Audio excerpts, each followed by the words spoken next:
The Hunt brothers were not the last billionaire to make a move on silver. Warren Buffett bought 130 million ounces, or roughly one-fifth of the world's inventory at the time, in 1997. He held that position all the way until 2006. My question is, why is the richest man in the world, who's known for buy and hold and finding permanent value, be scared out of his position? The only comment I ever found disclosing what happened to this trade was Warren Buffett saying, "I bought it very early, I sold it very early. Other than that, it was perfect." Now, I have no proof of this, but I am willing to speculate that at the exact same time that Warren Buffett was forced out of his silver position, he was heavily involved with the AIG scandal with Hank Greenberg. Warren Buffett's General Re took the other side of a lot of shady AIG positions. The deals ended Hank Greenberg in 2005, and yet Warren Buffett escaped with only a $50 million slap on the wrist. Is it out of the realm of possibility to say that Warren Buffett was feeling the heat and offered the elitist insiders his stash of silver to get out of the kitchen? The timing and situation is way too coincidental. And all of this was before AIG stole $186 billion in the biggest bankster bailout ever. Sure. Tim Geithner was the president of the New York Federal Reserve Bank in the fall of 2008 when the Federal Reserve and the Treasury and the White House and the Congress decided to bail out AIG. Right. In the process of that bailing out of AIG, many documents were exchanged. If you went to the bank to borrow money, you'd have to fill out documents. One of the documents AIG filled out said, "We owe X dollars to Goldman Sachs and we plan on paying them 100 cents on the dollar." According to Bloomberg, emails that came out yesterday say that lawyers for the Federal Reserve Bank said, "We were told to strike this from the form so that AIG would not reveal to the Treasury Department or to the public that this money was going to be paid to Goldman Sachs because that's a politically toxic issue." Goldman Sachs making a fortune, making 100 cents on the dollar with federal funds. Now, if you go to buy a $25 savings bond from the federal government and you falsify the document to acquire that bond, you can go to jail. That's right. If you borrow $185 billion from the government, like AIG did, and you falsify a document, even if the government told you to do so, the people involved can go to jail. According to Bloomberg, one of the people who told them to do so was the now Treasury Secretary Timothy Geithner. And coincidentally, at the exact same time that Warren Buffett supposedly sold his silver, Barclays started the SLV ETF with, guess what, 130 million ounces. I have to admit, I was quite excited when SLV came onto the market in 2006. I love the idea of buying physical silver with the ease of buying a stock. However, it did not take long for rumors to come out that there was not enough physical silver backing the shares and that JP Morgan and HSBC, the largest shorts in the silver market, were also the custodians of that SLV. I then saw SLV as a paper scam to siphon off investment demand out of the physical metal and into another paper Ponzi scheme. SLV in a few short years has increased its reserves to 16 times the original inventory at its inception. I have seen weeks when SLV added 523 tons in 1 week to its inventory, and the price of silver didn't move at all. That confirmed my suspicions. Since I have entered politics, I have chiefly had men's views confided to me privately. Some of the biggest men in the United States in the field of commerce and manufacture are afraid of somebody, are afraid of something. They know that there is a power somewhere so organized, so subtle, so watchful, so interlocked, so complete, so pervasive, that they better not speak above their breath when they speak in condemnation of it. President Woodrow Wilson, the president that signed into existence the Federal Reserve. There are more powerful people out there than even Warren Buffett. They are the men that own the world's central banks, and in turn, the world's governments, militaries, corporations, natural resources, and ultimately humanity. Give me the control of the credit of a nation, and I care not who makes the laws. Nathaniel Rothschild. Warren Buffett is now no more than a puppet of those that own and control the paradigm, namely the Rothschilds and the Rockefellers. In 2002, Warren Buffett and Arnold Schwarzenegger traveled to England to meet Jacob Rothschild, 1 year before Arnold became the governor of California. As a paradigm puppet, Warren is allowed to keep his wealth so long as he serves to keep the paradigm intact. Time and time again, he has come to the paradigm's rescue. He spoke words of confidence in 2008. He even bought part of Goldman Sachs. He perpetually toes the line on CNBC with Becky Quick about the value of Americans investing in stocks. He supports Barack Obama and the false left-right paradigm. He is a proponent of Obamacare. He says the wealthy are not paying enough, and yet does not offer to pay more, or better yet, expose the system that is rigged to keep us down and profit those that are in control. He is for collectivist ideas like a heavy progressive income tax, the abolition of all rights of inheritance, and the centralization of credit of the state. These are just 3 of the 10 planks of the Communist Manifesto. If you're wondering why supposed capitalists are for these things, it's because it is a concentration of power to the wealthy at the very top. He speaks against derivatives, and then invests in them. He complains about our trade deficit, and then invests heavily in China. And now he has become a boisterous opponent of gold. If you offered me the choice of looking at some 67-foot cube of gold and looking at it all day, and maybe touching it and fondling it occasionally, and then saying, do something for me, and it says, I don't do anything, I just stand here and look pretty. And the alternative to that was to have all the farmland in the country, everything, cotton, corn, soybeans, 7 Exxon Mobils, just think of that. Add $1 trillion of walking around money. Maybe call me crazy. But not only am I going to call Warren crazy, I'm going to call him irrelevant and a hack.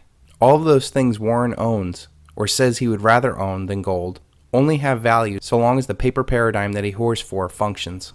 What good is all that farmland, 7 Exxon Mobils, and $1 trillion of Federal Reserve notes if we live in a world where Warren's bosses can create $16 trillion out of thin air, or simply regulate, tax, and even nationalize the companies and land? What good are any of those income-producing assets when we have the mathematically inevitable collapse of the world's first debt-based global reserve currency? What good are those income-producing assets when there is no economy because there is no currency? What good are those income-producing assets in a world full of war, riots, and death? Farmland and oil companies are income-producing assets, and gold is money, wealth protection, and insurance. They serve 2 completely different purposes in the investment world and act counter to each other when times are greedy or fearful. Warren Buffett could easily educate people on the 2 different purposes of these financial assets. Every 20 years or so, we go through shifts in perceived wealth. In the 40s and 50s, optimism propelled paper assets like blue chip stocks. In the 60s and 70s, fear caused tangible assets like oil, cattle, gold, and silver to outperform. In the 80s and 90s, paper assets like stocks were once again the place to be. Since 2000, tangible assets have been soaring while paper assets flounder. Unfortunately for Warren Buffett and the rest of the population addicted to paper assets, we still have another decade to go. And at the end, this will coincide with the mathematically inevitable collapse of the dollar, the demise of the U.S. as a global superpower, the fading age of the baby boomers, and most likely another world war. How will those paper assets handle that when there's no more high-frequency trading, banker bailouts, media propaganda, and the overall revulsion of those in power that either did nothing to prevent the collapse or at worst gutted the country so they could tack on another billion to the bottom line? Warren Buffett is irrelevant. What made Warren Buffett a great investor in the past was his ability to see value in stocks and ride the secular bull market that pushed his wealth to untold heights. But now he has so much invested in that paradigm he can't get out of it, so he's forced to defend it. Warren Buffett is irrelevant because that pretty brick of gold that does nothing has smoked this financial genius over the past decade, and yet he still has the gall to attack it. Since 2001, the average CNBC viewer is at best break-even if they invested in the Dow in nominal terms. This does not include for inflation and taxation. Warren Buffett's Berkshire Hathaway has returned a little more than 50% over a decade, and again, that does not include inflation or taxation. Meanwhile, that brick of gold that does nothing has returned 1,300% just sitting there. Perhaps people should be paying $1 million to have lunch with a hunk of gold instead of this has-been. Understanding where the market is going and getting there ahead of everyone else is the key of creating generational wealth. For example, if you got out of stocks in 2000 and bought a house, and then sold that house at the top of the housing bubble in 2005, and then plowed those profits directly into silver, you would have been up 3,500% over the past 12 years. And all of it tax-free and inflation protected. That's it. 2 simple trades done over 12 years has been all the difference. While this is an accomplishment I'm proud of, it is nothing compared to the real returns that we're going to see when this paradigm ends.